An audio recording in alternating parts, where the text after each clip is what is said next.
നമ്മൾ നെക്സ്റ്റ് നോക്കാൻ പോകുന്നത് 5th മൊഡ്യൂളാണ്. അപ്പോൾ നമ്മൾ 4 മൊഡ്യൂൾസ് കംപ്ലീറ്റ് ചെയ്തു. ഇനി നമ്മുടെ 5th മൊഡ്യൂൾ എന്ന് പറയുന്നത് 2 പോർട്ട് നെറ്റ്വർക്ക്സ് ആണ്. അപ്പോൾ നമുക്കിന്ന് 2 പോർട്ട് നെറ്റ്വർക്ക്സിൽ എന്തൊക്കെയാണ് പറയുന്നത് ഡിസ്കസ് ചെയ്യാം. ആദ്യം നമുക്ക് അതിൻ്റെ ഇൻട്രോ പാർട്ട് നോക്കാം. അപ്പോൾ ഫസ്റ്റ് എന്താണ് 2 port network? A network consists of 2 pairs of terminals where one pair is considered as input and the other being output. Then the circuit is called as 2 port network. അതായത് ഇപ്പോൾ ഒരു network അല്ലെങ്കിൽ ഒരു circuit consider ചെയ്യാം. നമ്മൾ അതിനൊരു rectangle ഷേപ്പിലാണ് represent ചെയ്യാൻ പോകുന്നത്. സോ ഇതിന് 2 pairs ഓഫ് ടെർമിനൽസ് ഉണ്ടാവും. അതായത് മൊത്തം 4 ടെർമിനൽസ് ഉണ്ടായിരിക്കും. ഈ 2 പോർട്ട് നെറ്റ്വർക്കിനെ തന്നെ 4 ടെർമിനൽ നെറ്റ്വർക്ക് എന്നും വിളിക്കും. സോ ഇതാണ് നമ്മുടെ നെറ്റ്വർക്ക്. അപ്പോൾ ഈ 2 ടെർമിനൽ ഇൻപുട്ട് സൈഡിലും 2 ടെർമിനൽ ഉണ്ടായിരിക്കും, ഔട്ട്പുട്ട് സൈഡിലും 2 ടെർമിനൽസ് ഉണ്ടായിരിക്കും.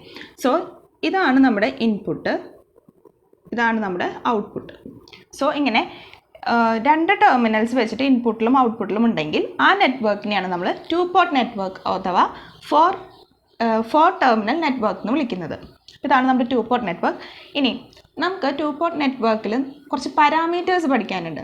സോ അതായത് ഈ ഇൻപുട്ടിൻ്റെ ഔട്ട്പുട്ടിൻ്റെ വോൾട്ടേജ് ആൻഡ് കറണ്ട് ഉണ്ടായിരിക്കും. ആ വോൾട്ടേജ് ആൻഡ് കറണ്ടിൻ്റെ കണ്ടീഷൻസ് ചേഞ്ച് ചെയ്യുന്നതിനനുസരിച്ച് നമുക്ക് കുറച്ച് പാരാമീറ്റേഴ്സ് പഠിക്കാനുണ്ട്. അപ്പോൾ മെയിൻലി നമുക്ക് ഈ മൊഡ്യൂളിൽ 4 പാരാമീറ്റേഴ്സാണ് ഡിസ്കസ് ചെയ്യാനുള്ളത്. ഫസ്റ്റ് പാരാമീറ്റർ എന്ന് പറയുന്നത് Z പാരാമീറ്റർ എന്ന് പറയും. Z പാരാമീറ്റർ അഥവാ എൻ്റെ വേറെ നെയിം എന്ന് പറയുന്നത് ഓപ്പൺ സർക്യൂട്ട് ഇമ്പിഡൻസ്. സെഡ് എന്ന് പറയുമ്പോൾ തന്നെ നിങ്ങൾക്കറിയാം ഇമ്പിഡൻസ് ആണ്. So open circuit impedance parameter എന്ന് പറയും. പാരാമീറ്റേഴ്സ് അതാണ് first one. Second one Y parameters. അപ്പോൾ Z ഇമ്പിഡൻസ് ആണെങ്കിൽ Y എന്തായിരിക്കും? അഡ്മിറ്റൻസ് ആയിരിക്കും. ഇനി Yനെ പറയുന്ന വേറെ നെയിമാണ് ഷോർട്ട് സർക്യൂട്ട് അഡ്മിറ്റൻസ് പാരാമീറ്റേഴ്സ്. അഡ്മിറ്റൻസിനെ നമ്മളെപ്പോഴും Y എന്നുള്ള ലെറ്റർ കൊണ്ടാണ് ഡിനോട്ട് ചെയ്യാറ്. സോ Y പാരാമീറ്റേഴ്സിൻ്റെ വേറെ നെയിം എന്ന് പറയുന്നത് short circuit admittance parameters. And third one H parameter.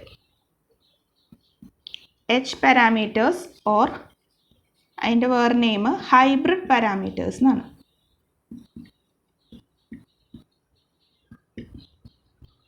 And last one fourth one എന്ന് പറയുന്നത് T parameters. T parameters or ഇതിന് വേറെ 2 നെയിംസ് ഉണ്ട്. ഒന്ന് ABCD parameter or transmission parameters എന്ന് പറയും. അപ്പോൾ T പാരാമീറ്റേഴ്സിന് വേറെ 2 പേരുകളാണ് ABCD parameters or transmission parameters. So ഇതാണ് നമ്മുടെ 4 പാരാമീറ്റേഴ്സ് നമുക്ക് മെയിൻലി ഈ മൊഡ്യൂളിൽ പഠിക്കാനുള്ളത്. അപ്പോൾ നമുക്ക് ഓരോ പാരാമീറ്റേഴ്സും എന്തൊക്കെയാണെന്ന് നോക്കണം. അതിന് ഓരോ ഇക്വേഷൻസ് ഉണ്ട്. ഇനി ഈ ഓരോ പാരാമീറ്റേഴ്സിൽ തന്നെ എഗെയിൻസ്റ്റ് 4 സബ് ഡിവിഷൻസ് വരും. അതായത് സെഡ് പാരാമീറ്ററിൽ തന്നെ നമുക്ക് ഇപ്പോൾ 4 ടെർമിനൽസ് ഉണ്ടല്ലോ. സോ ഈ 4 ടെർമിനലിലും എന്തുണ്ടായിരിക്കും? ഈ എല്ലാ പാരാമീറ്റേഴ്സും എക്സിസ്റ്റ് ചെയ്യും. അതായത് സെഡ് പാരാമീറ്ററിൽ തന്നെ ഇൻപുട്ട് സൈഡിൽ 2 ഉണ്ടായിരിക്കും, ഔട്ട്പുട്ട് സൈഡിലും അനദർ 2 പാരാമീറ്റേഴ്സ് ഉണ്ടാവും. സോ ഒരു പാരാമീറ്ററിൻ്റെ ഉള്ളിൽ തന്നെ നമുക്ക് 4 സബ് ഡിവിഷൻസ് വരും. സോ ഇനി അത് ഏതൊക്കെയാണ് എങ്ങനെയൊക്കെയാണെന്നാണ് നമ്മളിനി നെക്സ്റ്റ് നോക്കാൻ പോകുന്നത്. ഇതാണ് 2 പോർട്ട് നെറ്റ്വർക്ക്സ് എന്ന് പറഞ്ഞിട്ട് ഈ 5th മൊഡ്യൂളിൻ്റെ ബേസിക് കാര്യങ്ങൾ. അപ്പോൾ നമുക്കിനി നെക്സ്റ്റ് ആദ്യം തന്നെ സെഡ് പാരാമീറ്റേഴ്സ് എന്താണെന്ന് നോക്കാം. അപ്പോൾ സെഡ് പാരാമീറ്റേഴ്സ് എങ്ങനെ ഡിറൈവ് ചെയ്യാം അതൊക്കെ നോക്കാം നമുക്ക് നെക്സ്റ്റ്.